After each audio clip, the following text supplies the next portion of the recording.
විශේෂයෙන් අපි අද මේ මාධ්‍ය හමුව කැඳවන්නේ පසුගියදා අනුර දිසානායක සහෝදරයා පාර්ලිමේන්තුවට ඉදිරිපත් කරපු කෙරවලපිටිය යුගදනවි බලාගාරය පිළිබඳව ගිවිසුම මෙතෙක් පාර්ලිමේන්තුවට කැබිනට් මණ්ඩලයට ඉදිරිපත් නොකරපු ඒ ගිවිසුමේ කරුණු පිළිබඳව තවත් සාකච්ඡා කරන්න. දැන් අපිට පේනවා මේ ගිවිසුම පිළිබඳව විවිධ මත පළ වෙමින් තියෙනවා. සමහර කැබිනට් ඇමතිවරුම කිව්වා අපි මේ ගිවිසුම දැක්කේ නැතුණාට කමක් නැහැ. මොකද 69 ලක්ෂයක් ජනතාව ඡන්දය දීලා අනුමත කරලා තියෙන නිසා අපිට මේව අත්සන් කරන්න පුළුවන් කියලා. මම දැක්ක ඊයේ කියනවා සමහර අය මේ ගිවිසුම ඕන කෙනෙකුට බලන්න පුළුවන් මේක රහසිගත එකක් නෙමෙයි. ඒකින්ද අපි මේ ගැන වැඩි හෙව්වේ නැහැ කියලා. නමුත් මේ වෙනකම් පාර්ලිමේන්තුවේ ඉදිරිපත් කරේ නැහැ. සමහර කැබිනට් අමාත්‍යවරු මේ ගිවිසුමේ පිටපත් ලබා ගත්තෙත් අනුර දිසානායක සහෝදරයාගෙන් බව ඔබ කවුරුත් දැන් දන්නවා. ඒ වගේම නීතිපතිතුමා මේකට අනුමැතිය දීලා තියෙන නිසා මේකේ ප්‍රශ්නයක් නැහැ කියලා කියන ආණ්ඩු පක්ෂයේ മന്ത്രിවරුත් අපි දැක්කා. ඒ නිසාම තමයි මේ ගිවිසුමේ කරුණු පිළිබඳව අපිට කතා කරන්න වෙන්නේ. මේ ගිවිසුමේ මූලික කාරණාවක් තියෙනවා කැබිනට් මණ්ඩලයට ඉදිරිපත් කරපු කැබිනට් සංදේශයන්ගේ. සැප්තැම්බර් මාසයේ 6 වෙනිදා ඉදිරිපත් කරපු කැබිනට් සංදේශයේ තියෙන්නේ මූලික වශයෙන්ම මේ රාමුගත ගිවිසුම මගින් එකඟ වූ නිව් පෝර්ට්‍රස් එනර්ජි සමාගම විසින් වෙස්ට් කෝස්ට් පවර් පුද්ගලික සමාගමේ මහා භාණ්ඩාගාර ලේකම් සතු 140 කොටස් සඳහා තමයි මේ ගිවිසුම අවසර දීලා තියෙන්නේ අපේ කැබිනට් මණ්ඩලයට ඉදිරිපත් කරපු පත්‍රිකාව. ඒතකොට ඉතා පැහැදිලි මේ ගිවිසුමට කැබිනට් මණ්ඩලයෙන් යම් අවසරයක් කැබිනට් ඇමතිවරු නොදැන අත උස්සලා හරි දීලා තියෙනවා නම් තියෙන්නේ ඇමරිකාවේ නිව් පෝර්ට්‍රස් එනර්ජි කියන සමාගමත් එක්ක ගිවිසුම අත්සන් කරන්න. නමුත් දැන් මේ අත්සන් කරලා තියෙන ගිවිසුම ඔබ දන්නවා මේ වෙනකොටමත් මේක අත්සන් කරලා තියෙන්නේ නිව් පෝර්ට්‍රස් එනර්ජි සමාගමත් එක්ක නෙමෙයි. මේක අත්සන් කරලා තියෙන්නේ ඇත්තටම NFE ශ්‍රී ලංකා පවර් හෝල්ඩින්ග්ස් කියන LLC කියන සමාගමක් එක්ක. එතන අපිට බරපතල ගැටලුවක් තියෙනවා මේක මොන වංචාවක්ද මේ කළා තියෙන්නේ. ඒකදී දැන් මේ වංචාව හෙළිදරව් කරගැනීමේදී ආරම්භයේදීම අපිට පේන කාරණා ගණනාවක් තියෙනවා. මේ ගිවිසුම පිළිබඳව. මොකද මේ ආරම්භයේදීම පේන මේ ගිවිසුමේ අන්තර්ගතයෙන් තියෙනවද ගිවිසුම අත්සන් කරපු අපේ කැබිනට් මණ්ඩලයෙන් අනුමත කරපු කරුණු කියන කාරණාවට වඩා මූලිකවම ගිවිසුමක් අත්සන් කරනකොටම තියෙන අඩුපාඩු තියෙන මේකේ. මේකේ 35 වෙනි පිටුවට බැලුවොත් ඔබට පේනවා මේ තියෙන 35 වෙනි පිටුව මේ 35 වෙනි පිටුවේ මේ ගිවිසුම අත්සන් කරන්නේ ශ්‍රී ලංකා රජය වෙනුවෙන් සුජිත් රුචික ආටිගල් මේ කියන්නේ අපි දන්න මුදල් අමාත්‍යාංශයේ ලේකම් ආටිගල මහත්තයා. හැබැයි ඒකට ඔහුගේ සාක්ෂිකරුවන් හැටියට අත්සන් කරන්නේ ෆර්ඩිනැන්ඩස් ඇඩ්වයිසර් මිනිස්ට්‍රි ඔෆ් ෆයිනෑන්ස් මුදල් අමාත්‍යාංශයේ උපදේශකයෙක් හැටියට. මේ ෆර්ඩිනැන්ඩස් කියන්නේ කලින් විදුලි බල අමාත්‍යාංශයේ හිටපු අමාත්‍යාංශ ලේකම්වරයා. ඔහු මෑතදීත් අපිට මාධ්‍යවලදී හමු වෙන්නේ ආයෙත් ඇවිල්ලා තියෙන්නේ විදුලි බල මණ්ඩලයේ සභාපතිවරයා හැටියට. නමුත් ඔහු මෙහි ගිවිසුම අත්සන් කරන්නේ මුදල් අමාත්‍යාංශයේ උපදේශකවරයෙක් හැටියට. හැබැයි ඔහු මුදල් අමාත්‍යාංශයේ උපදේශකවරයෙක් හැටියට පත්වීමක් ලැබලා තියෙනවද නැද්ද කියලා අපි කවුරුත් දන්නේ නැහැ. අපි දන්නේ ඔහු විදුලි බල මණ්ඩලයේ සභාපති වුණා කියලා. එතකොට දැන් ඒක ප්‍රශ්නයක්. ඊළඟට ප්‍රශ්නේ තමයි ඩැනියල් ක්‍රිස්ටෝෆර් නයිට් කියන පුද්ගලයා තමයි NFE ශ්‍රී ලංකා පවර් හෝල්ඩින්ග්ස් කියන මේ ගිවිසුමට සම්බන්ධ අනිත් පාර්ශවයට අත්සන් කළා තියෙන්නේ. එයාගේ සාක්ෂිකරුව හැටියට අත්සන් කරන්නේ මේ ඇඩ්වයිසර් මිනිස්ට්‍රි ඔෆ් ෆිනෑන්ස්. ඒ කියන්නේ අර ඇමරිකානු කම්පැනි අපි හිතමු මේක ඇමරිකානු කම්පැනියක් කියලා. ඒතර ඇමරිකානු කම්පැනියේ සාක්ෂිකරුවත් ශ්‍රී ලංකා රජයේ සාක්ෂිකරුවමයි. ශ්‍රී ලංකා රජය වෙනුවෙන් ආටිගල මහත්තයා අත්සන් කරනකොට ඇමරිකාවේ කම්පැනිය වෙනුවෙනුත් සාක්ෂිකරුවම ශ්‍රී ලංකා රජයේ සාක්ෂිකරුවා. එහෙම වෙන්න පුළුවන්ද කිවිසුමක? අපි කසාදයක් බඳිනකොට මනමාලයයි පැත්තේ සාක්ෂිකාරයාම මනමාලිගේ පැත්තේ සාක්ෂිකාරයා වුණා වගේ වැඩක් තමයි මේක. එහෙම තමයි වෙලා තියෙන්නේ. මනමාලයාගේ සාක්ෂිකාරයම මනමාලිගේ සාක්ෂිකාරයා වගේ. මේ කිවිසුමේ ශ්‍රී ලංකා රජයේ සාක්ෂිකාරයා ෆර්ඩිනැන්ඩස් මහත්තයා. හැබැයි ඇමරිකානු කම්පැනියේ සාක්ෂිකාරයා ෆර්ඩිනැන්ඩස් මහත්තයා. මොකද මේක ශ්‍රී ලංකාවේ කම්පැනියක් නෙමෙයිනේ. පවර් එනර්ජි අපි ගන්න යන්නේ ඇමරිකාවේ. ඊළඟට ප්‍රශ්නයක් තියෙනවා ආයි දෙවෙනි සාක්ෂිකාරිය. ඒ කියන්නේ ඇමරිකාවේ NFP කම්පැනියේ සාක්ෂිකාරිය නිමල්කා මොරහෙල. නිමල්කා මොරහෙල. එයා තනතුර දාලා තියෙන්නේ ප්‍රොජෙක්ට් කෝඩිනේටර් කියලා. අපි මේ නිමල්කා මොරහෙල ගැනත් හොයලා බැලුවා. එයා කලින් වැඩ කරලා තියෙන්නේ ටුවරිස්ට් බෝඩ් එකේ. ඒ ටුවරිස්ට් බෝඩ් එකේ ප්‍රොජෙක්ට් වල එයා ඉඳලා තියෙනවා. හැබැයි එයා මේ පවර් ඇන්ඩ් එනර්ජි ටුවරිස්ට් මේ ප්‍රොජෙක්ට් වල ඉඳලා කියලා අපි දන්නේ නැහැ. එයා NFP කම්පැනියේ මේ පෝර්ට්‍රස් කම්පැනි හරි නියෝජිතයෙක්ද කියලා අපි දන්නේ නැහැ. එයා ඒකේ ප්‍රොජෙක්ට් කෝඩිනේටර් කෙනෙක් කියලා අපි දන්නේ නැහැ. අපි දන්නේ නැහැ. දැන් මම මේ කිව්වට පස්සේ පත්වීම් ලිපියක් හදලා දන්නෙත් නැහැ. හැබැයි අපිට නම් හිතෙන්නේ මේ අර රෑ 12යි 6ට තමයි මේක අස්සම් කරේ. එතකොට මෙයා මේ නිමල්කා මෙතන හිටියේ සමහර විට මේ ක්‍රිස්ටෝෆර් නයිට් එයාපෝට් එකට යන්න ආපු කෙනෙක් හිටියට දන්නෙත් නැහැ. කොහොමද නිමල්කා මොරහෙලත් අස්සම් කරලා තියෙන්නේ ඇමරිකාවේ කම්පැනි වෙනුවෙන්. ඒතර ඇමරිකාවේ කම්පැනි වෙනුවෙන් තමයි සාක්ෂිකාරයෝ දෙන්නෙක් ශ්‍රී ලංකාවේ කට්ටිය අස්සම් කරලා තියෙන්නේ. මෙහෙම තමයි මේ කිවිසුම. මේ කිවිසුම පටන් මේ ශ්‍රී ලංකාවට අනාගතයේට මේ විදුලි බල ශක්තිය සැපයීමට ශ්‍රී ලංකාවේ රජය වෙනුවෙන් ශ්‍රී ලංකාවේ පුරවැසියන් වෙනුවෙන් කිවිසුමක් අත්සන් කරන හැටි. ඉතින් මේවා දකින්නකොට අපිට හිතෙනවා මේවා පාර්ලිමේන්තුවේ කැබිනට් මණ්ඩලයට රටට හෙළිදරව් නොකළේ ඇයි කියලා හිතා ගන්න පුළුවන් කියලා. දෙපැත්තෙම සාක්ෂිකාරයා එක්කෙනා වෙනකොට ප්‍රශ්නයක් තියෙනවා. ඒ තමයි බරපතල. ඊට පස්සේ මේ ක්‍රිස්ටෝෆර් නයිට් කියන්නේ කවුද? එයාගේ තනතුර මොකක්ද? එයා මේ නිව් ප්‍රෝට්‍රස් එනර්ජි සමාගමේ කවුද? මොකද මේ වගේ විශාල බරපතල ගිවිසුමක් අත්සන් කරනකොට අපේ ශ්‍රී ලංකා රජයේ කැබිනට් මණ්ඩලයේ මුදල් අමාත්‍ය බැසිල් රාජපක්ෂ මහත්තයා කැබිනට් මණ්ඩලයට ඉදිරිපත් කරපු අනුමැතිය ගත්ත රටට බල ශක්තිය ගේන අලුත් බල ශක්තිය. අපි දන්නේ නැති එකක් ඒක. රට ජනතාව දන්නේ නැති එකක්. පෝර වගේ තමයි. අලුත් පෝරක් හඳුන්වා දෙනවා වගේ තමයි දැන් LNG හඳුන්වා දෙනකොට. ඒක ගේන ඇමරිකානු සමාගමෙන් එන්න එපයි ලොක්ෙක්ම. හැබැයි අපි දන්නවා මේකේ අන්තිම පිටුවල තියෙනවා power of attorney එකක්. බලය පවරලා. ඒ බලය පවරලා තියෙන්නේ chief financial officer ක්‍රිස් ගනීටා. එයා තමයි එහෙ ඉන්න NFP ශ්‍රී ලංකා power holdings එකේ CFO chief financial officer ප්‍රධාන මූල්‍ය නිලධාරියා. එයා බලය පවරලා ඉවලා තියෙනවා මේ ක්‍රිස්ටෝෆර්ට. අඩුතරමේ එයාවත් මෙහෙට එන්නේ නැහැ.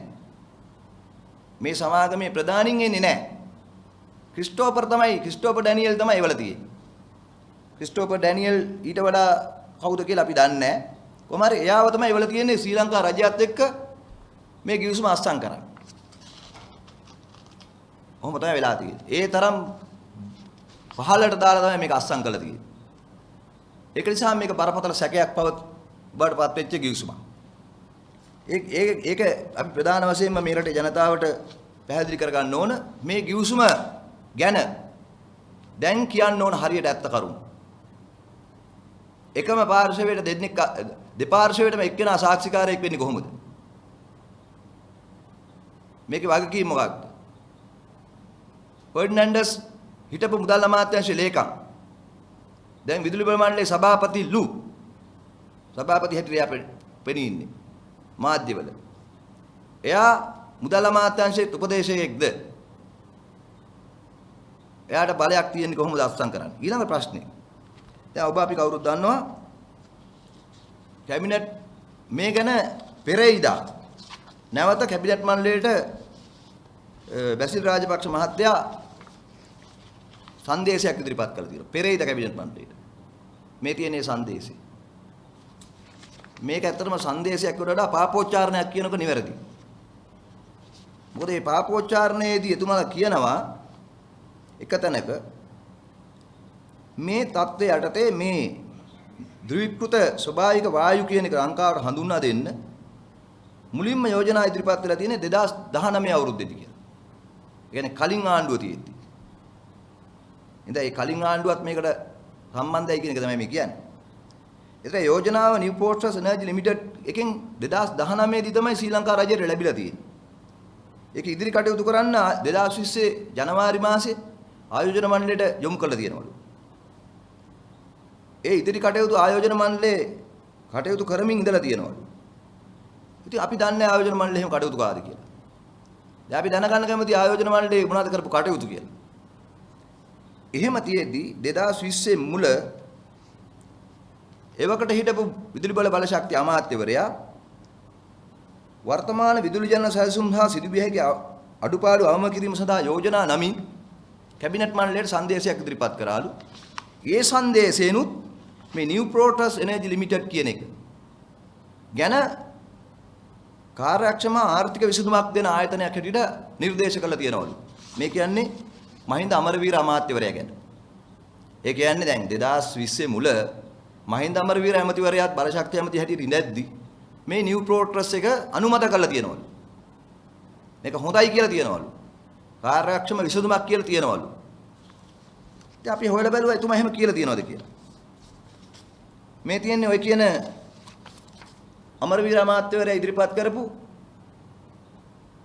පත්‍රිකාව. මේ පත්‍රිකාවේ අමාත්‍යවරයා කියලා නෑ එහෙම කතාවක්.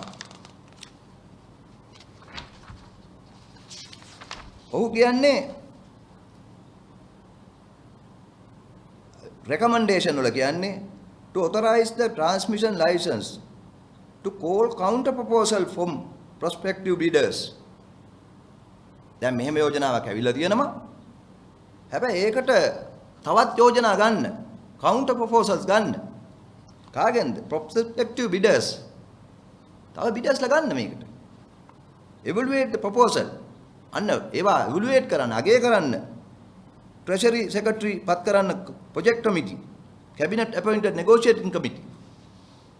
ඊට පස්සේ දෙන්න recommendation. නිර්දේශ දෙන්න කියලා තමයි මහින්ද අමරවීර මහත්මයා කිව්වා කියන්නේ.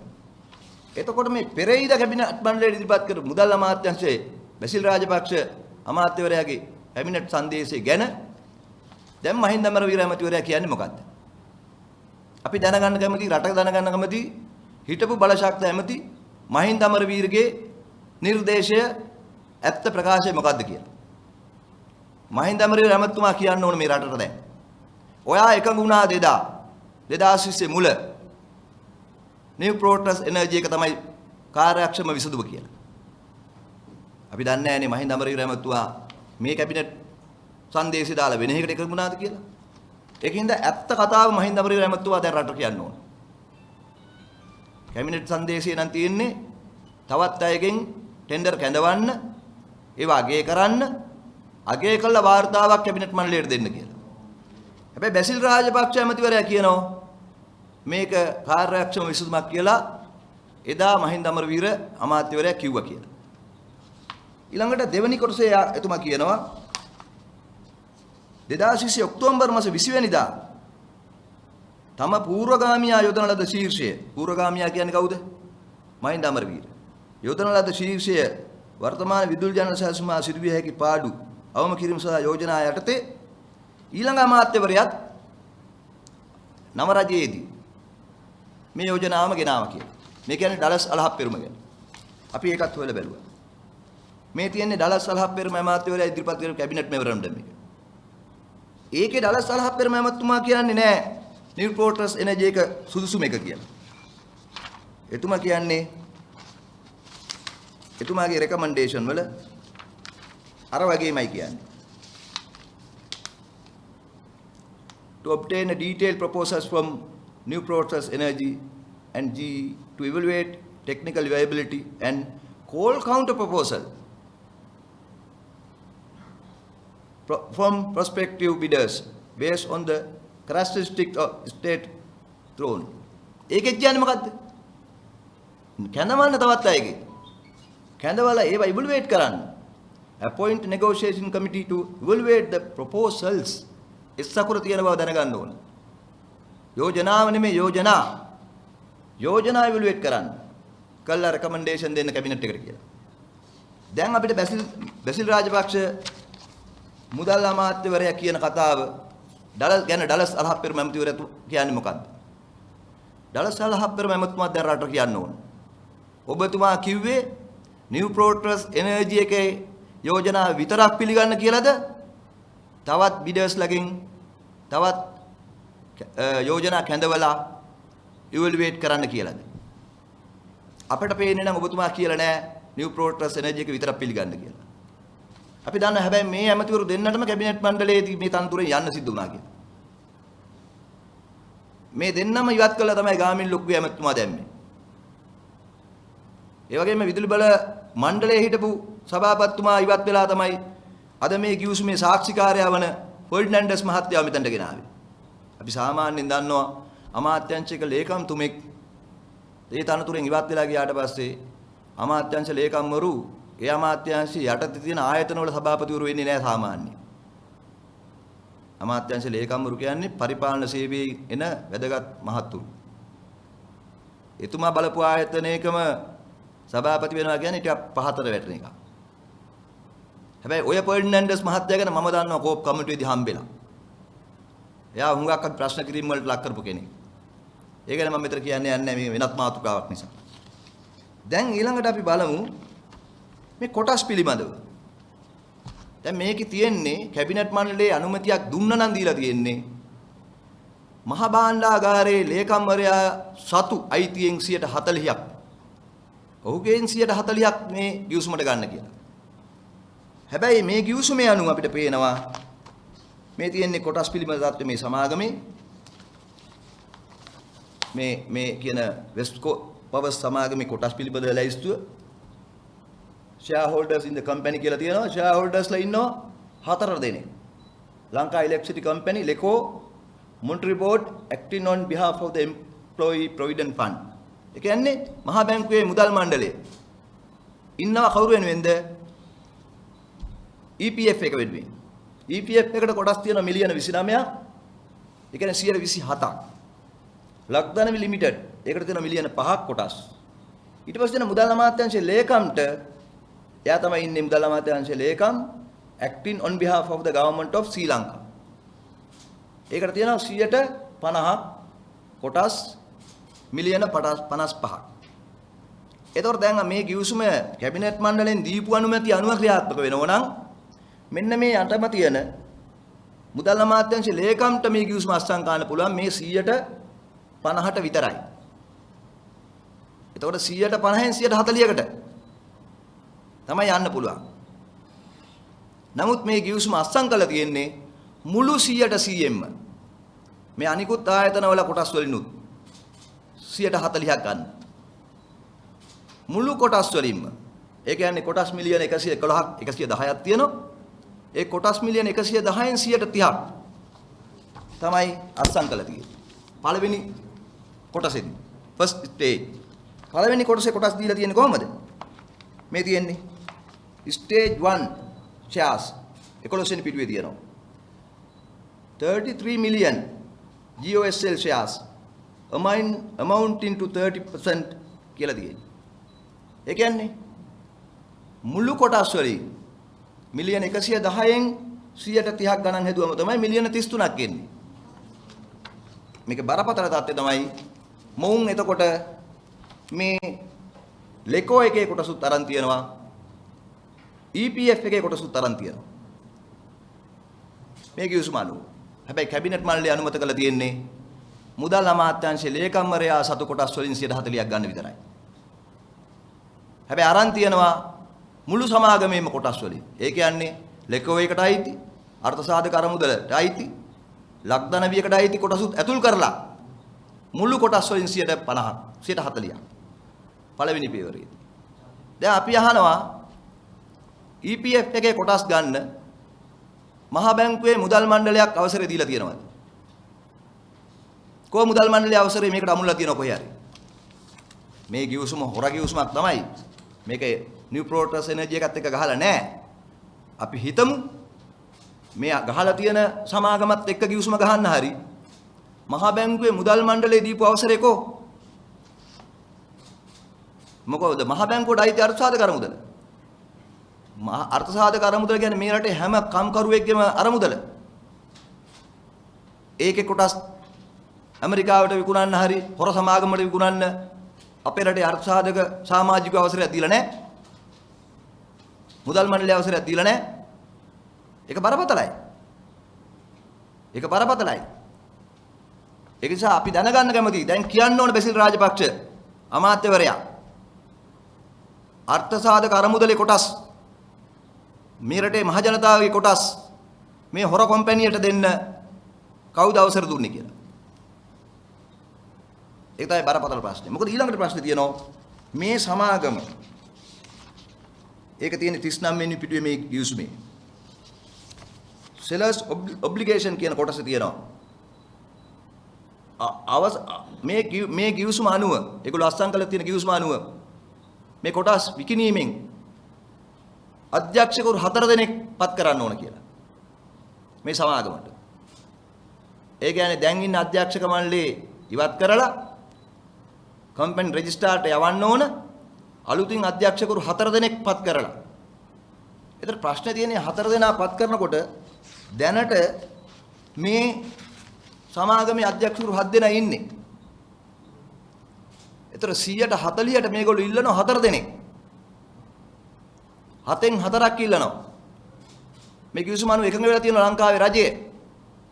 ආටිකල මහත්තයලා එකඟ වෙලා තියෙනවා අධ්‍යක්ෂකවරු 7 දෙනාගෙන් 4 දෙනෙක් පත් කරන්න. ඒ බහුතර අධ්‍යක්ෂක මණ්ඩලය එතනට යනවා. තීන්දුව తీරන ගන්න ඒගොල්ලෝ. මොකද 140 මේගොල්ලෝ හදාගෙන තියෙන ඒගොල්ලන්ට ඕන විදියට. කැබිනට් මණ්ඩලයට ඉදිරිපත් කරපු සංදේශයට ඕනුව නෙමෙයි. ඒතර අධ්‍යක්ෂකවරු 4 දෙනෙක් පත් කරා මේගොල්ලන්ට බහුතරේ තීන්දුව తీරන ගන්නේ මේ කොටස් ටික විකුණනවද නැද්ද? ඊළඟට මේ කම්පැනිට මොකද කරන්න කියලා තීන්දුව తీරන ගන්නේ කවුද? ඒ 4 දෙනා බහුතරේ වෙලා. ඒතර අපි අහන අර්ථ සාධක අරමුදලේ සමාජිකයෙක් නැද්ද? අර්ථ සාධක අරමුදලේ කොටසුත් ඊළඟට මොකද කරන්න කියලා තීරණය ගන්න ඒගොල්ලෝ. ප්‍රශ්නේ බරපතල ඉතින්. අර්ථ සාධක අරමුදලට බලපෑම් කරන්න පුළුවන් විදිහට තමයි මේ අධ්‍යක්ෂකවරු හදාගෙන තියෙන්නේ. 7න් 4ක් ඒගොල්ලෝ ඉල්ලන්නේ කොහොමද? අධ්‍යක්ෂක මණ්ඩලය පත් කරන්න ඒගොල්ලෝ අවශ්‍යතාවය හදාගෙන තියෙනවා. මේ පළවෙනි අධියරේම මේ අපි දැන් කතා කරන්නේ ගෑස් සැපීම ගැන නෙමෙයි. ගෑස් සැපීම වෙනම කතා. ඒක අපි වෙනම කතා කරමු. දැන් මේ ගිවිසුමේ තියෙන අඩුපාඩු. අපි අහන නීතිපති ලංකාවේ. දැන් බැසිල් රාජපක්ෂ මහත්තයා මේ පෙරේද කැබිනට් මණ්ඩලයට මේ කරපු පාපෝච්චාරණ සංදේශයේ ඉදිරිපත් කරනවා. මේ වාතාවරණය යටතේ නීතිපතිවරයාගේ අවශ්‍ය අදාළ අනුමැතින් ලැබීමෙන් අනතුරුව භාණ්ඩාගාරයේ ලේකම් විසින් 2021 සැප්තැම්බර් 17 වෙනි දින ශ්‍රී ලංකා රජය වෙනුවෙන් නිව් ප්‍රෝටස් එනර්ජි ලිමිටඩ් සමග කොටස් මිලදී ගැනීමේ හා විකිණීමේ කිවිසුමට අත්සන් තබන ලදී කියලා. තාම කියන්නේ නිව් ප්‍රෝටස් කියලා. මේක නිව් ප්‍රෝටස් නෙමෙයි. මේක ශ්‍රී ලංකා හෝල්ඩින් කියලා ගහගත් එකක්. ඉතින් අපි අහන්න ඕනේ දැන් නීතිපතිගේ අනුමැතිය කොහොමද හම්බුනේ මේකට? මුදල් මණ්ඩලයේ මහ බැංකුවේ මුදල් මණ්ඩලයේ ලියුමක් බැලුවද නීතිපති? දැන් එහෙනම් මේ කිවිසුමේ තියෙන්න ඕන නීතිපතිගේ අනුමැතිය. අපි දන්නවා සාමාන්‍යයෙන් කිවිසුමක් නීතිපතිවරයා අනුමත කරනකොට ඒක නීතිපති දෙපාර්තමේන්තුවට යවන්න ඕන. ඊට පස්සේ නීතිපති දෙපාර්තමේන්තුවෙන් ඒකට අංකයක් දෙන්න ඕන. ෆයිල් එකක් අරින්න ඕන. නීතිපතිගේ නිලධාරියෙක් ඒ වෙනුවෙන් කටයුතු කරන්න ඕන. කිවිසුමේ අවස්ථානුකූලව ඇති වෙන වෙනස්කම් සාධාරණීකරණය කරන ලේඛන තියෙන්න ඕන.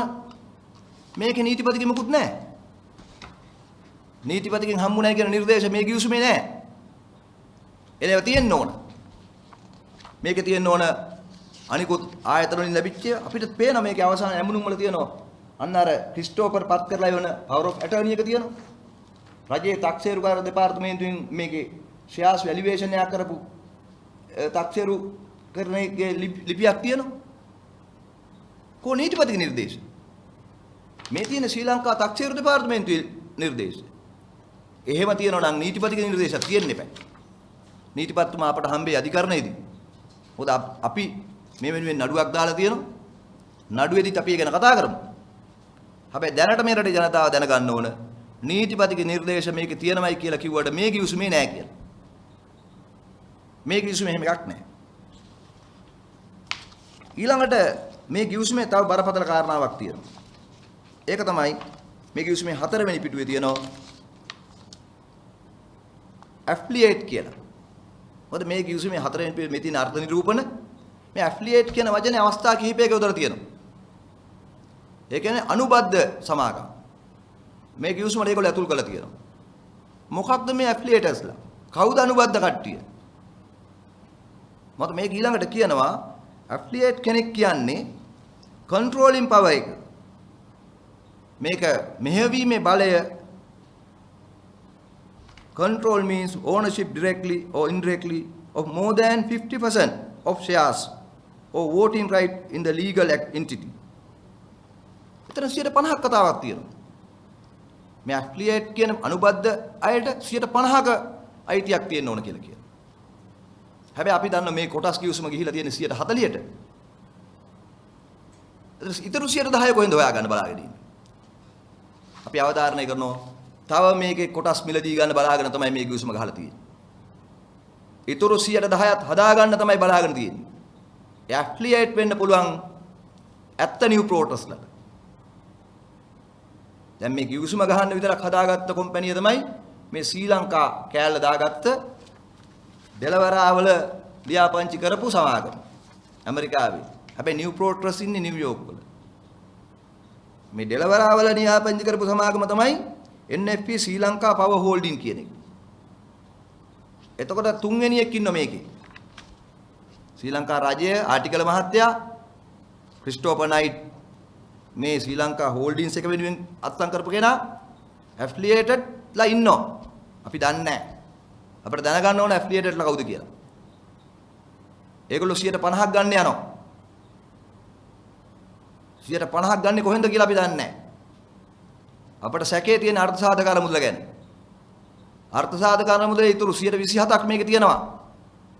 දැනටත් හොරා කාලා තියෙන මේකෙන් අර්ථ සාධක අරමුදලේ කොටස්. ඊටු ටිකක් ගහන්න පුළුවන් මේගොල්ලෝ. ඒක තමයි ඇෆ්ලියේටඩ් කියන එක දාගෙන තියෙන අනුබද්ධ කරලා තියෙන. ඊළඟට මේකේ නීත්‍යානුකූලභාවය. මේක පාර්ලිමේන්තුවට ගේන්නේ නැත්තේ ඇයි? මේක කැබිනට් මණ්ඩලයට හැංගුවේ ඇයි? එය හංගපු හේතු හොයාගන්න ඕන. මේ තියෙන්නේ අපේ ආණ්ඩුක ව්‍යවස්ථාව. අපේ ආණ්ඩුක ව්‍යවස්ථාව 157 වෙනි වගන්තියේ තියෙන්නේ අන්තර්ජාතික ගිවිසුම් හා සම්මුති.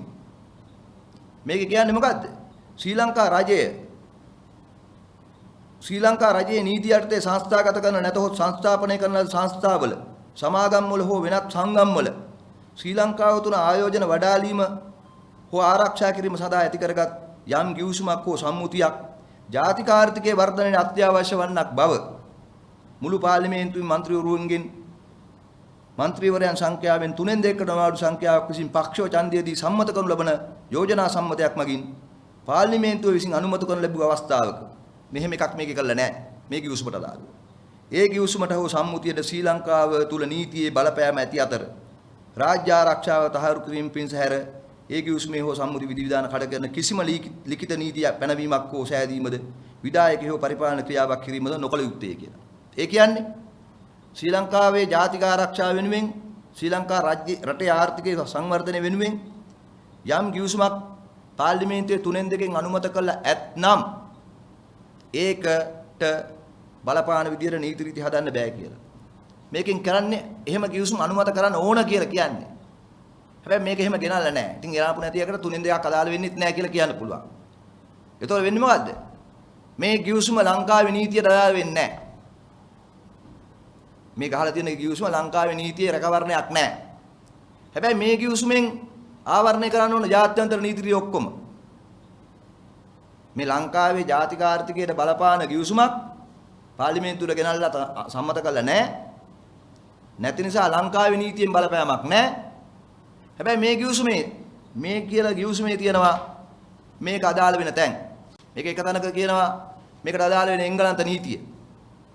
තව තැනක කියන මේකේ බේරුම් කරණයක් යන්න ගියොත් එන්න. යම් ගැටලුවක් සම්බන්ධයෙන් බේරුම් කරන ස්ථානයේ සිංගප්පූරුව. ඒ වගේම මේකට අදාළව කියනවා මේ ගිවිසුමේ වෙළඳ කොන්දේසිය වලට බලපාන එක්සත් ජාතිකයේ වෙළඳ කොන්දේසි කොමිසමේ දේවල් ඒවා ඔක්කොම අදාළ කරලා තියෙනවා. හැබැයි ශ්‍රී ලංකාවේ නීතිය අදාළ කරන්නේ නැහැ. ඇයි? හොරකම් කරන නිසා. හොරහිත තියෙන නිසා. මේක හරිනම් කරන්න ඕන. මෙතන මේ 157 ආණ්ඩුක්‍රම ව්‍යවස්ථාවට ගේන්න ඕන. මේ කිව්සුම 157 වගන්තියට අනුකූලව පාර්ලිමේන්තුවට ඉදිරිපත් කරා නම් 3-2 ඡන්දෙන් සම්මත වෙන්න ඕන. ඒ විතරක් නෙමෙයි එතකොට ශ්‍රී ලංකාවේ රැකවරණය මේකට තියෙනවා. මේ අපේ රටට මේ කිව්සුමෙන් අගතියක් වෙනවා නම් ශ්‍රී ලංකාවේ රජයට වෙනුවෙන් ශ්‍රී ලංකාවේ නීතියට බැඳෙනවා. ශ්‍රී ලංකාවේ නීතියෙන් මේක ගලවලා තියෙන්නේ. මේක හයි කරලා තියෙන සිංගප්පූරුවේ ආබිට්‍රේෂන් එකට. මේක හයි කරලා තියෙන එංගලන්තයේ ඒ නීති රීතිය යටතට. ඒ කියන්නේ මොකද්ද? ඒ කම්පැනි වැඩි හරියට කරගෙන තියෙනවා.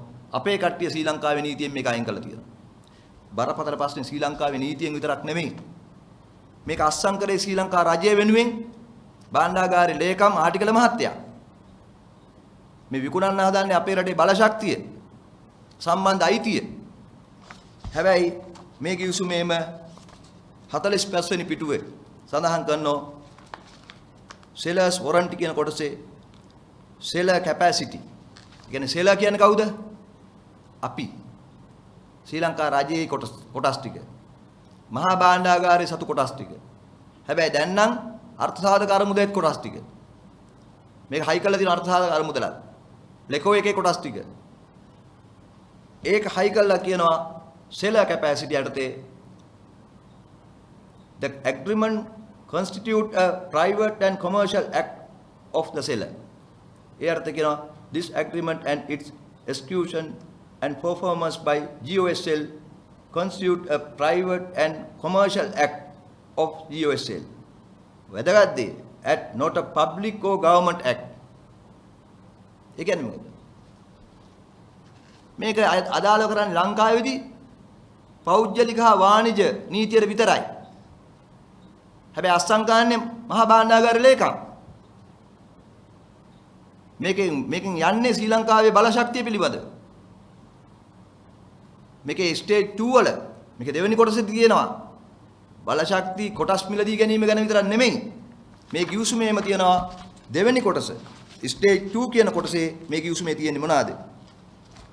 මේ තියෙන්නේ 16 වෙනි පිටුවේ ස්ටේජ් 2 conditions. ඒ යට තියෙනවා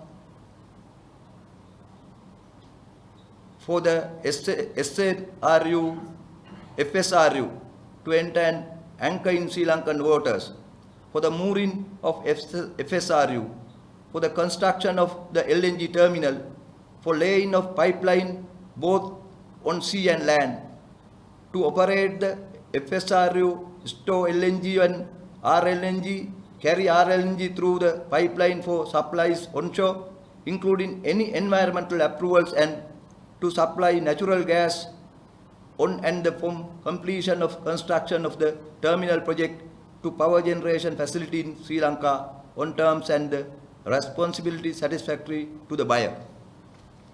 මේ දෙවෙනි කොටස. දෙවෙනි කොටසේ තියෙන්නේ gas supply කරන්න ගබඩාව හදන එක, පාවෙන ගබඩාව හදන එක. දෙවෙනි කොටසේ තියෙනවා pipeline හදන එක. දෙවෙනි කොටසේ තියෙනවා gas supply කරන එක.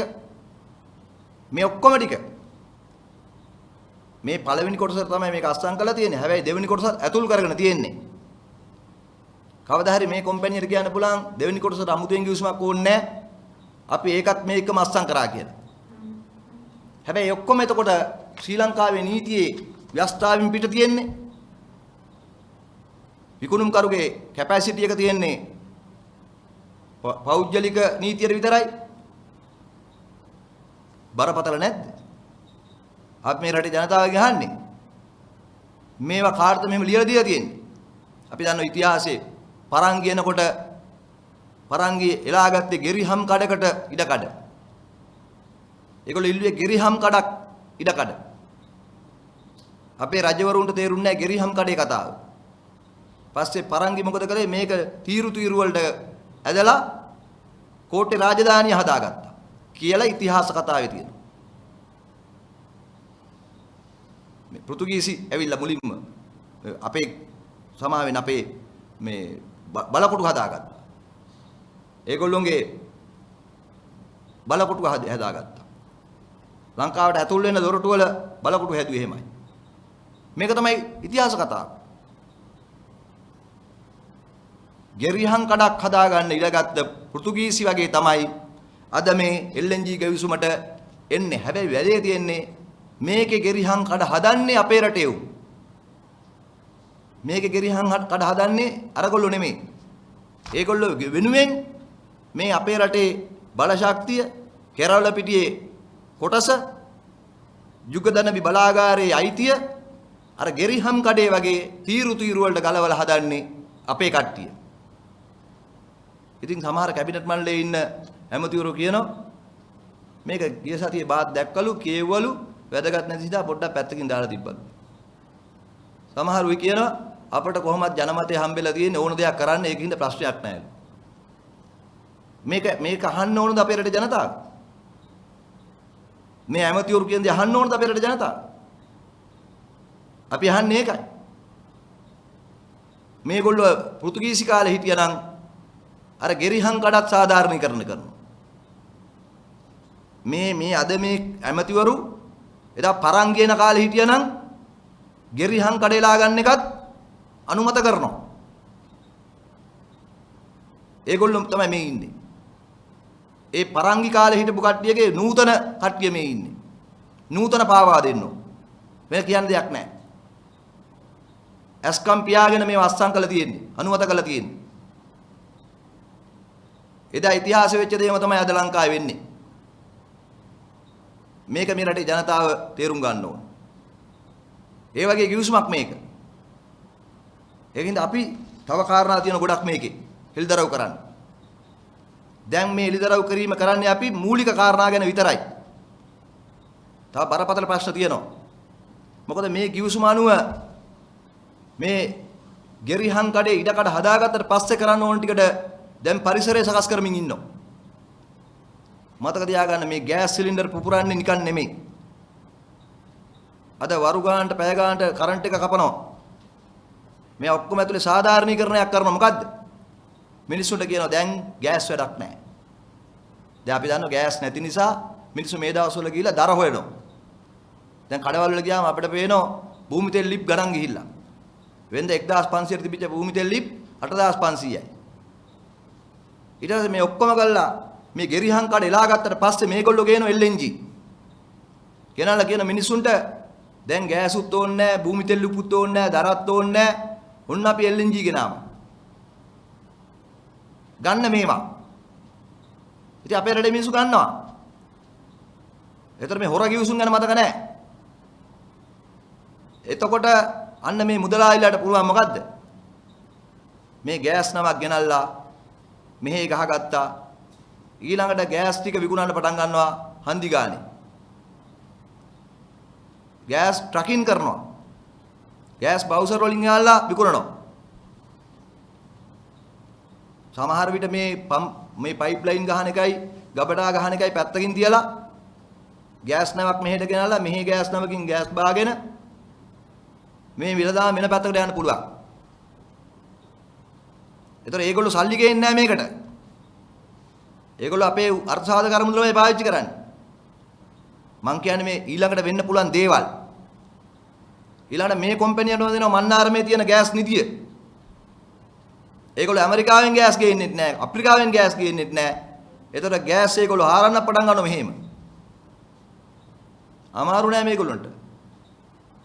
එතකොට මේගොල්ලන්ට ඇමතිකම් ඕනෙත් නැහැ. ගෑස් බිස්නස් එකෙන්ම ඒගොල්ලෝගේ ඇමරිකාවේ මව්බිමේ ඒගොල්ලෝගේ රටේ බැසිල් මහත්තයාගේ පුරවැසිකම තියෙන රටේ account එක පුරව ගන්න පුළුවන්. මේවා මේ කිව්සුමේ නෑ. වෙන්න තියෙන දේවල් දැන් අපි කියලා තියෙන එක හොඳයි ජනතාවට. ඒකට තමයි දැන් මේ ගෑස් නල පිපිරිලයි අපේ සිලින්ඩර් කතාවයි එන්නේ. මොකද අපි දන්නවා ලංකාවේ LNG වලට මාරු කරනකොට දැන් LP ගෑස් වෙලදාම ඉන්න මුදලායිලාට තැනක් නැති වෙනවා. දැන් ඒ මුදලායිලා ලෑස්ති වෙනවා ඊළඟට LNG බිස්නස් එකට. ඒගොල්ලෝ දැන් LP ගෑස් වලට මෙහි හම්බන්තොට හදාගෙන තියෙන ගබඩාවල් ඒ වෙලදාම ලාෆ් ගෑස් මුදලායිට පාඩු වෙනවා. එතෙන් ඒගොල්ලෝ කරනවා ඊළඟට LNG වලට මාරු වෙන්නේ. ඔක තමයි වෙන්නේ. ඒකින් තමයි දැම්ම දර විකුණ ගන්න කට්ටිය විකුණ ගන්න. භූමි තෙල් ලිප් හදාගන්න දැන් විකුණන කට්ටිය මේ දවස්වල විකුණ ගන්න. මොකද භූමි තෙල් ලිප් ඕනත් නැති වෙනවා. ගෑස් සිලින්ඩර් ඕනත් නැති වෙනවා. ඒවා එපා කරවීමේ ක්‍රියාවලියකුත් දැන් මේ වෙනවා. මොකද ඊළඟට LNG එන්නේ. LNG බලාගාර ගහලා පයිප්ලයින් ගහලා මේවා හදන්න ලොකු කාලයක් යනවා. මම කියන්නම් බැසිල් මහත්තයා ඊළඟට කැබිනට් මණ්ඩලයට කරන යෝජනාව. එයා ඊළඟට කියනවා අපිට ඉච්චර කල් බලන් ඉන්න බෑ. අපි ගෑස් නැවක් ගෙනල්ලා බංකරින් පටන් ගමු. මොකද අද සිංගප්පූරුව තමයි මේ අපේ කලාපේ බංකරින් කරන්නේ ගෑස් වල. ඊළඟට බංකරින් බිස්නස් එකට එන්න තමයි මේ හදන්නේ. ඒ කියන්නේ නැව් වලින් ගෑස් LNG බිස්නස් එක. බංකරින් and ට්‍රකින් ඊළඟට. ට්‍රකින් කියන්නේ අපේ මේ බවුසර් වලින් කරන බිස්නස් එක. ඕක තමයි ලංකාවේ ඊළඟ බිස්නස් එක. ඒ බිස්නස් එකට ඕන කරන නීත්‍යානුකූලභාවය හොර රහසේ ගිවිසුම් ගහලා හදා ගැනීම තමයි දැන් මේ කරන්නේ. මේ අපි කියන්නේ ඉදිරි අනාවරණයක්. මේ ගෑස් වෙළඳාමේ ඊළඟ පියවර. ඒකත් මේ දැනට අපි කියලා තියෙනවා. මේ මුදලායිලා අපේ රට වෙළඳාම් කරන්නේ එහෙමයි. මේ වෙළඳ මාෆියාව අද කැබිනට් මණ්ඩලයේ ඉන්නවා. මේ වෙළඳ මාෆියාව බලශක්ති වෙළඳ පොලේ ඉන්නවා. ඒ නිසා තමයි මම මේක අනාවරණය කරන්නේ. මේගොල්ලෝ මේ එක්සත් ජනපදයේ තියෙන මේ ඩෙලවරා කියන ප්‍රාන්තයට ගියේ මේ බිස්නස් එකට. නැත්තම් නිව් ප්‍රෝසෙස් එනර්ජි කියන්නේ හොඳ කම්පැනියක්. නම් ඒගොල්ලෝ එන්නේ නීත්‍යානුකූල ක්‍රමයට. තව දෙයක් තියෙනවා මට අමතකුණා ඒක කියන්න. ඒකත් කියන්න. මේ පෙරේදා මුදල් අමාත්‍යාංශයට දාපු පාපෝච්චාරණ සංදේශේ බැසිල් රාජපක්ෂ මහත්තයා කියනවා මේකට සම්බන්ධ වුණාලු මේ අර 2020 නොවැම්බර් 2 වෙනිදා අමාත්‍ය මණ්ඩල සටහනක් මගින් විදේශ අමාත්‍යවරයා ඇමරිකා එක්සත් ජනපද රාජ්‍ය ලේකම් අතිගරු ඒකට නම් අතිගරු කියලා දාලා තියෙනවා. මයිකල් ආර් පොම්පියෝ මහතාගේ ශ්‍රී ලංකාවේ නිල සංචාරය. ඒ මයික් පොම්පියෝත් මේක කිව්වලු. මයික් පොම්පියෝ කියලා තියෙනවා මේ ගෑස් වෙනදාම ඕගොල්ලෝ කරගන්න කියලා. දැන් තමයි ඒකත් කියන්නේ. අපි ඒ කාලේ කිව්වා මේ පොම්පියෝ එන්නේ හොඳ කර නෙවෙයි කියලා. ඉතින් මයික් පොම්පියෝත් ඇවිල්ලා කිව්වලු මේ සාකච්ඡාවලදී නිව් ප්‍රෝටස් එනර්ජි යෝජනාව ගැන අවධානය කරන්න කියලා. මේ ශ්‍රේෂ්ඨ ගැටළු කතාවලු ඊට පස්සේ මේ තවදුරටත් විදේශ අමාත්‍යාංශයේ ලේකම්වරයාගේ ශ්‍රී ලංකා ආයෝජන මණ්ඩලය යොමු කරන ලද 2020 නොවැම්බර් 6 වෙනි නියත ලිපිය මගින් නිව් ප්‍රෝටස් එනර්ජි ලිමිටඩ් ඉදිරිපත් කරන යෝජනාව පිළිබඳ විශේෂ අවධානය යොමු කළා. පොම්පියෝත් ගාවගෙන ඇමරිකානු තානාපතිත් ගාවගෙන. හැබැයි මේක හදන්නේ ශ්‍රී ලංකාවේ නීතියට නෙමෙයි පෞද්ගලික නීතියකට යටත් කළා. අපි අහනවා දැන් මේ හොර ගිවිසුම ගැන ඇමරිකා එක්සත් ජනපදයේ තානාපතිගේ ස්ථාවරය මොකද්ද? ඔබතුමියගේ විශේෂ රාජ්‍ය නියෝජිතයා ඇමරිකා එක්සත් ජනපදයේ රාජ්‍ය ලේකම් මයික් පොම්පියෝ ලංකාවට කරපු නිර්දේශය මොකද්ද? ඇමරිකාව තානාපතිතුමියත් මේ ගැන කියන්න ඕන දැන්. ඩලස් සල්හප්පෙරුම් මහත්තයා, අමරවීර මහත්තයා වගේම ඇමරිකානු එක්සත් ජනපදයේ වෙනුවෙන් ඇමරිකානු තානාපතිතුමිය මොකද්ද දරන ස්ථාවරය? මොකද දන්නවද? ඇමරිකාවෙන් නම් මේ ගෑස් ගන්නේ ඒගොල්ලෝ නිර්දේශ කරන හොඳ සමාගමක්. මේ ගෑස් ක්‍රියාවලියේ අලුතෙන් මේන කට්ටියක් මේගොල්ලෝ. නිව් ප්‍රෝටස් කියන්නේ. මොකද මේ එහෙමනම් මේ අයි මේ ඩෙලවරාවල මේක රෙජිස්ටර් කරන්නේ. මේ අපේ පක්ෂේ සහෝදරවරු ඊයේ පෙරේද දවස් දෙක නිවාඩු දවස් නිසා ඊයේ දවසේ හොයාගත්ත තොරතුරු. මේ ඩෙලවරාවල මේ කම්පැනිය NFP ශ්‍රී ලංකා පවර් හෝල්ඩින්ග්ස් කියන කම්පැනිය ඇනුවල් ටැක්ස් ඇසෙස්මන්ට් එක $300යි. ඒ කියන්නේ ටැක්ස් ගෙවන්නේ අවුරුද්දකට $300ක කම්පැනියක් මේක. හැටියට තමයි දාලා තියෙන්නේ. $300 කම්පැනියකටද අපේ රටේ බලශක්ති සැපීමේ කොන්ත්‍රාත් එක දෙන්න යන්නේ. අපි අහනවා මෙරට ජනතාව දැනගන්න ඕන.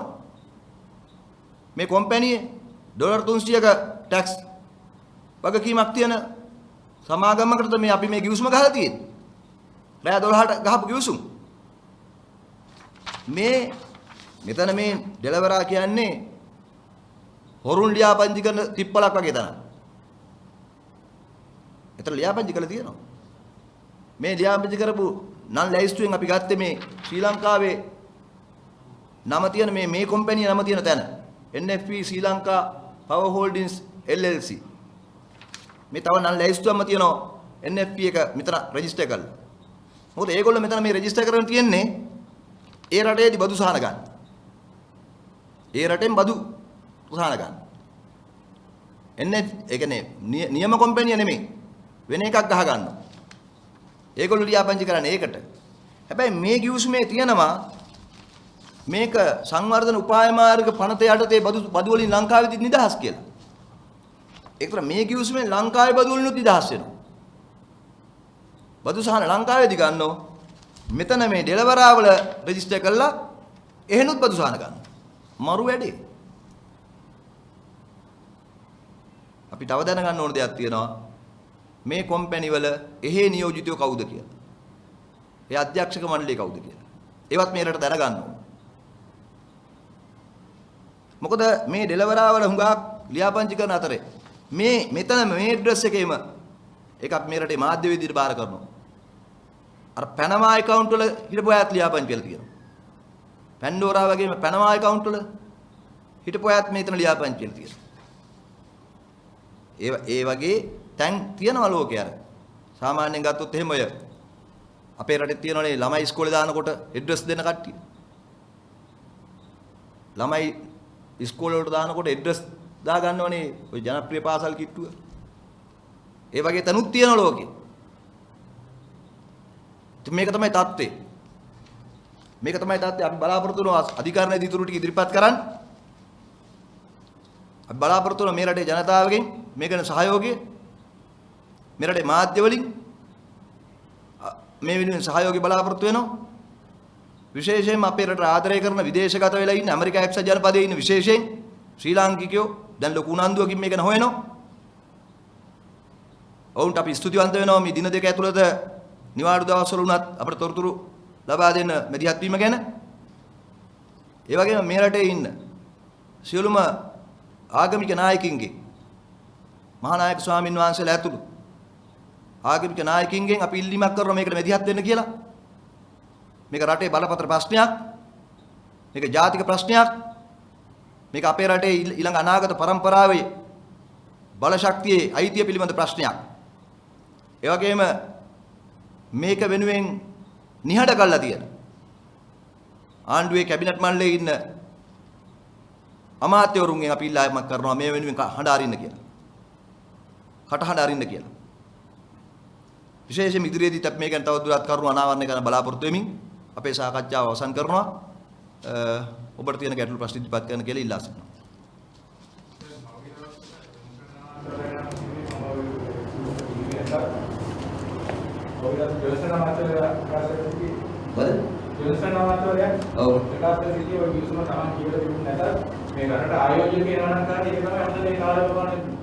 ඒක තමයි මම කිව්වේ. අර පරංගික කාලේ හිටපු ගෙරිහම් කඩට ඉඩ දුප්පු කට්ටිය තමයි. ඒගොල්ලෝ S2 පියාගෙන තමයි යාට අස්සම් කළ තියෙන්නේ. ආයෝජන එනවා කියලා මේවත් ආයෝජනද? මේවා ආයෝජනද? මේවා ආයෝජන නම් මීට වඩා හොඳයි කොහේ හරි රටකට ගිහිල්ලා ඇමරිකා එක්සත් ජනපදයට ගිහිල්ලා අර හෝම්ලස්ලා වගේ ඉන්න කට්ටිය ඉන්න හිඟා කනවා. අන්න එහෙම හිඟා කෑවන. ඊට මීට වඩා දෙනවා මිනිස්සු වෙනවා. කැබිනට් මණ්ඩලයේ ඉන්න කට්ටිය යවුවා නම් හොඳයි ඇමරිකා එක්සත් ජනපදයේ පේමන්ට් එකේ ඉඳලා හිඟා කාලා වරින් කියලා.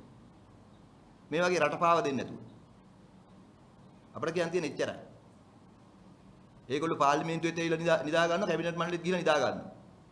ඉතින් ඒකින්ද ඔය මේ මිනිසුන්ට අපේ රටේ නිල නිවාස දෙන්නේ. ඉස්සරහින් පස්සෙන් ගාඩ් එක දාලා ආරක්ෂකයෝ දීලා පරිස්සම් ගන්න ඕන මේ මිනිසුත්. අපි මේ රටේ ජනතාවගෙන් අහන්නේ. ආරක්ෂකයෝ දීලා, නිල වාහන දීලා, නිල නිවාස දීලා පරිස්සම් ගන්න ඕන S2 පියාගෙන කියවන්නේ නැතුව අස්සම් කරලා රට විනාශ කරන විකුණන මේ මිනිස්සුද? ඕවා මම කියන්නේ ඒ වගේම මේ මාධ්‍යවල තව පෙන්වන්න බුදුමල්ලා. ඒක රටේ ජනතාවට තේරෙයි මේ මිනිස්සු කැබිනට් මණ්ඩලයට යවන්න ඕනේ මොකටද කියලා. යවුවේ මොකටද කියලා. ඒ කියන ප්‍රකාශ වැඩිපුර දාන්න. හොඳයි. අපෙන් නම් ඒවට පැහැදිලි කිරීම ඉල්ලන්න එපා. මොකද අපෙත් කේන්ති වැඩි වෙනවා. දැන් ඔය කියන මේ සමාජයෙන් ගොනු කියලා පාර්ලිමේන්තුව ප්‍රකාශ කරා. දැන් ඔය වගේ ප්‍රකාශන කරන කැබිනට් සමාජවල ඉන්න වාග්නේ ගොනෝ මම ප්‍රකාශ කරේ නෑ. ව්‍යවස්ථාවේ තියෙන දේ මං කිව්වේ. ව්‍යවස්ථාවේ තියෙනවා ජාතික ආරක්ෂාව ගැන එහෙම නැත්නම් ජාතික ආර්ථිකය ගැන වැදගත් ගිවිසුම් අන්තර්ජාතික ගිවිසුම් හා සම්මුතීන් ඇති වෙනවා නම් ඒවා රටේ නීතියට අදාළ වෙන්නේ පාර්ලිමේන්තුවේ සම්මත කරාම කියලා. සම්මත කරන්න ඕන කියන්නේ මම නෙමෙයි ශ්‍රී ලංකාවේ ව්‍යවස්ථාව. ඉතින් මේ ව්‍යවස්ථාවේ දිවුරුම් දීලා තමයි මේගොල්ලෝ ඇවිල්ලා ඉන්නේ පාර්ලිමේන්තුවට. ඒගොල්ලන්ට එහෙම කියන්න දෙයක් බෑ කවදාකවත් මම දැක්කේ නෑ දන්නේ නෑ. මට නිින්ද ගිය වෙලාවක තමයි උක දාලා තියෙන්නේ කියලා. එහෙම කියන්න බෑ. ව්‍යවස්ථාවට අනුව පාර්ලිමේන්තුව ඉන්නවනේ.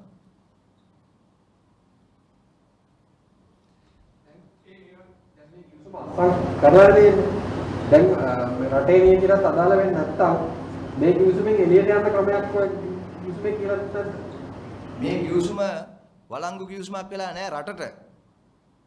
ඒකයි තියෙන ප්‍රශ්නේ. මොකද රටේ නීතිය ඉස්සරහා මේක ප්‍රශ්නයක් දැන්. ඒක අපි අධිකරණයේදී බලාගමු. විශේෂයෙන් නීතිපතිතුමා කියන්න ඕන දැන්. නීතිපතිතුමා අනුමත කරා නම් මොනවද අනුමත කරේ කියලා. මොකද මේවා මෙහෙම ඔක්කොම ඇස්කම් පියාගෙන නීතිපතිතුමේ අනුමත කරනවද මහත්තයා මේ දෙපැත්තටම සාක්ෂි රස්සම් කරන කිවිසු? එකම පුද්ගලයා දෙපැත්තටම අස්සම් කරන කිවිසු? නීතිපතිතුමා නෙමෙයි. අර කසාදයක් රෙජිස්ටර් කරන රෙජිස්ට්‍රාර් මහත්තයෙක්වත් අස්සම් කරන්න දෙන්නේ නැහැ. නේ? රෙජිස්ට්‍රාර් මහත්තයෙක් ළඟට ගිහිල්ලා කසාදයක් අස්සම් කරන්න ගියාම එකම සාක්ෂිකාරයා දෙපැත්තටම අස්සම් කරන්න ගත්තොත් එහෙම රෙජිස්ට්‍රාර් අහන්නේ නැද්ද? ඇයි එකම පුද්ගලයා දෙපැත්තට අස්සම් කරන්න කියලා? ඉතින් අපේ නීතිපතිතුමාට අහන්නයි කොන්දක් තිබුණ නැද්ද මේ කිවිසුමේ දෙපැත්තටම එකම කට්ටිය අස්සම් කරන්නේයි කියලා? ඊළඟට මෙන්න මේක නිසා තමයි මතක තියාගන්න මේ කිවිසුම අවුරුදු 2ක් යනකම් රටට පෙන්වන්නේ නැහැ කියලා කිවිසුමේ වගන්තියක් දාගෙන තියෙන්නේ. ඇයි? කිවිසුමක් එහෙම රටට පෙන්වන්නේ නැහැ කියලා කියන්න පුළුවන්ද? මේක ඇමරිකාවේ පැත්තට නම් එහෙම ප්‍රශ්නයක් නැහැ. ඇමරිකාවෙන් දාපු කොන්දේසියක් නෙමෙයි ඒක. ඒක අපේ හාදෝ දාපු එකක්. මොකද රට දකින්නවනේ ඒතකොට මේවා. රටට තේරෙනවනේ මේවා. රටට දැන් මේ ගිවිසුම හිතන්නකෝ අපි පාර්ලිමේන්තුවේ අදින්න නැතුව අනුර දිසානායක සහෝදරයා මේක පෙන්වන්න නැතුව තිබුණා නම් මොකද වෙන්නේ කියලා. අවුරුදු 2ක් යනකම් මේක කාටවත් දකින්න බෑ. ඒ කියන්නේ මේගොල්ලෝ අවුරුදු 2ක් යනකොට අකුලගෙන ගිහිල්ලා. මේ බිස්නස් එක කරගෙන යයි එතකොට. එතකොට මේගොල්ලෝට කැබිනට් මණ්ඩලයක් ඕනේ නැහැ. ලංකාවට LNG ගෙනල්ලා බිස්නස් කරන්න විතරනේ තියෙන්නේ. දැන් මේ ඔක්කොම අපි එළියට ගත්ත හින්දානේ දකින්නේ. අපි එළියට ගත්තේ නැත්තම් මොකද වෙන්නේ? එතකොට මේ කිවිසුමේ කියන අවුරුද්දයක් යනකම් මේක පෙන්වන්නේ නැහැ. එතකොට ෆර්ඩිනැන්ඩස් දෙපැත්තට මස්සම් කරා කියලා පේනවද? ක්‍රියාත්මක වෙන්නේ ටික පේන්නේ එතකොට. ඒකයි මේකේ භයානකම. කල්පනා කරලා බලන්න. හින්දු ලංකා කිවිසුම 1987 අස්සම් කරේ ලංකාවට බලෙන් පරිප්පු දාලා. රජීව් ගාන්ධි මහත්තයා ඇවිල්ලා. අපිට කියන්න බෑ ඒකට වඩා මේක භයානකද මේකට වඩා ඒක භයානකද කියලා. හැබැයි දෙකම භයානකයි. දෙකම භයානකයි. එදා ඒකෙන් පස්සේ තමයි ඉන්දිය හමුදාව ලංකාවට කොට බැස්සේ. ඊට පස්සේ තමයි අපේ රටේ ජනතාව ඒකට විරුද්ධව මහපාරට බැස්සේ. ඒ වගේම තමයි මේවා. අවුරුදු 2ක් මේ රටේ ජනතාව දකින්න නැති කිවිසුමක් බවට පත් වෙනවා මේක. අපි එල්දරව් කරේ නැත්තම්